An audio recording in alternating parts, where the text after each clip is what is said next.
younger, I had a friend. We were in our third year of school and everything was fine. We had lots of fun together. She was very talented. She could speak English and French fluently. She also played the guitar and participated in volleyball and karate classes. But as we grew up, things started to change. Our classmates started picking on her, saying she was fat, ugly, and stupid.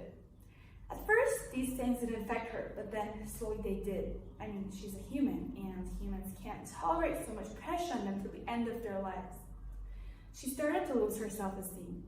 She even stopped going to volleyball classes because people said that she wasn't skinny enough to be considered as an athlete.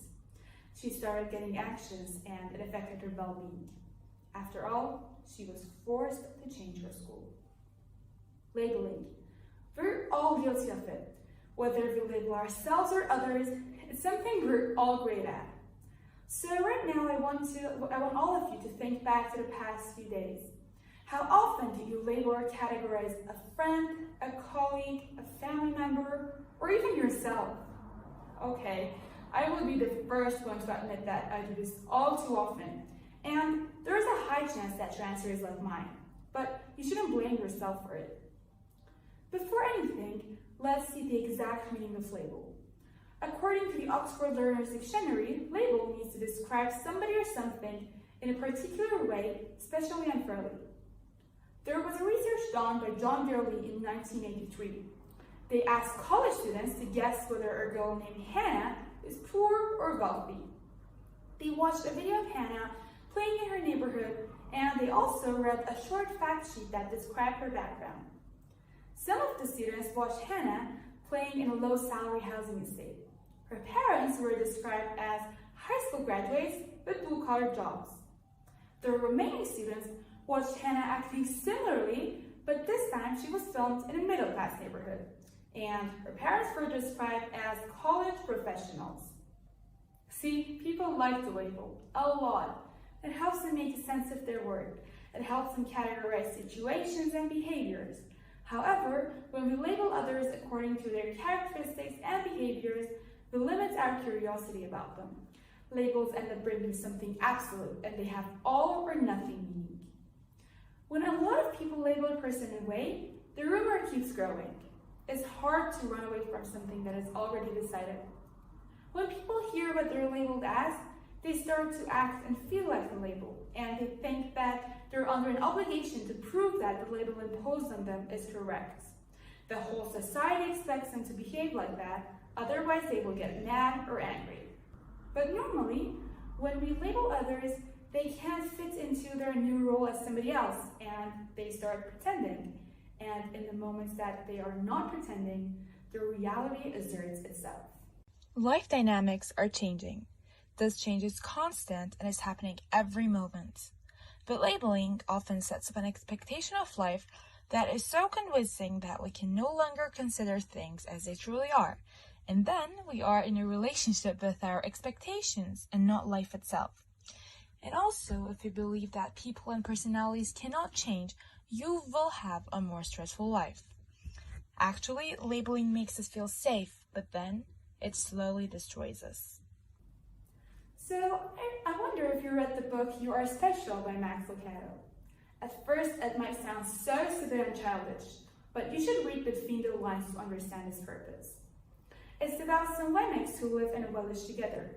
Every day, the Wemmicks walk around and give each other gold stars or gray dots. A Wemmick called Punchinello always tries to receive gold stars, but he only receives gray dots. Why? Because he isn't good enough.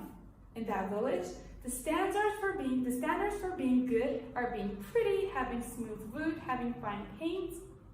And Punchinello is tired of being labeled all the time. But if you look deeper, even the Wemmicks who are labeled as good are not happy because they're constantly thinking of doing impressive things to receive gold stars, and they are not themselves at all. The story wants to show us that no matter the labels are good or bad, they are destructive. So right now you might wonder what happens that we start labeling others.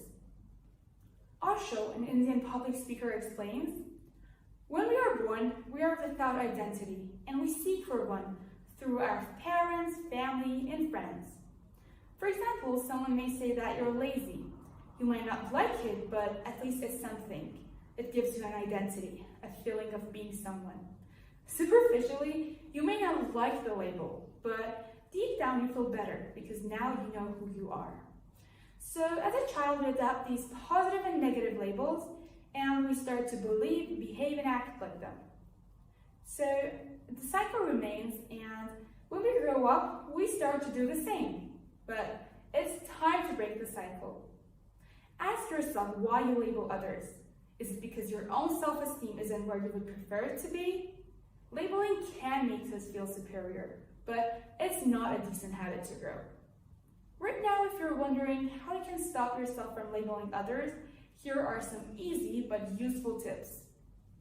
So the first one is that be aware of your own fears and insecurities. Self-awareness opens our mind. It helps us to learn and know more about people rather than just labeling them. The second one is that you should consider why you use specific labels to limit others.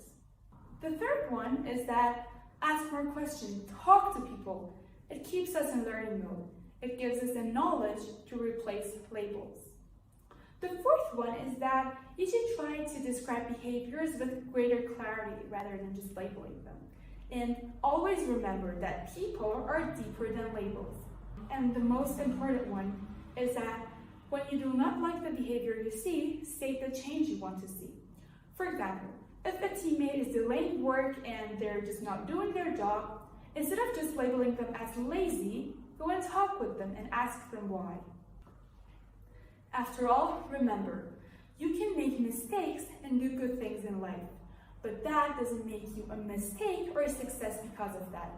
Life is far more stressful with a complex web of labels, and you will end up holding yourself and your potential back.